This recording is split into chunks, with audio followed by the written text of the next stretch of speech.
ಶಾಸಕ ಯಶವಂತರಾಯಗೌಡ ಪಾಟೀಲ್ ರಾಜೀನಾಮೆಯನ್ನ ವಾಪಸ್ ಪಡೆದಿದ್ದಾರೆ.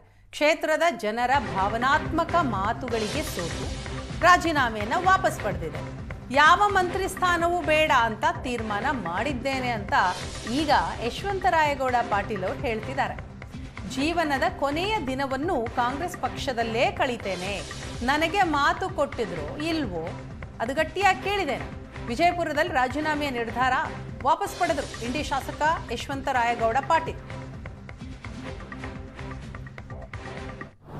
ಇದಕ್ಕೆ ಮೂಲ ಮಾಲೀಕರು ಯಾರು ಅಂದರೆ ನನ್ನ ಕ್ಷೇತ್ರದ ಜನ.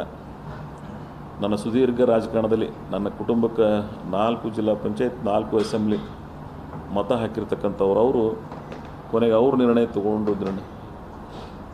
ಅವರ ಅಭಿಪ್ರಾಯವನ್ನು ತೊಗೊಂಡು ಒಂದು ನಿರ್ಣಯ ಮಾಡೋಣ ಅಂಥೇಳಿ ನಾನು ನಿನ್ನೆ ಬೆಳಗ್ಗೆ ಇಂಡಿ ನಗರದಲ್ಲಿ ಒಂದು ಸಭೆಯಲ್ಲಿ ಪಾಲ್ಗೊಂಡು ನಮ್ಮ ಮುಖಂಡರ, ಕಾರ್ಯಕರ್ತರ, ಜನರ ಅಭಿಪ್ರಾಯಗಳನ್ನು ಗ್ರಹಿಸಿ ಅಲ್ಲಿ ಒಂದು ಎಮೋಷ್ನಲ್ ವಾತಾವರಣ ನಿರ್ಮಾಣ ಆದದ್ದನ್ನು ನೋಡಿ ನಾನು ಕೊನೆಗೆ ನನ್ನ ಒಬ್ಬನ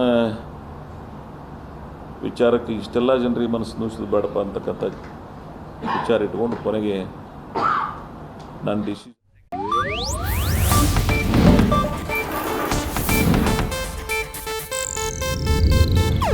ಇದು ಏಷ್ಯಾನೆಟ್ ನ್ಯೂಸ್ ನೆಟ್ವರ್ಕ್ ಪ್ರಸ್ತುತಿ.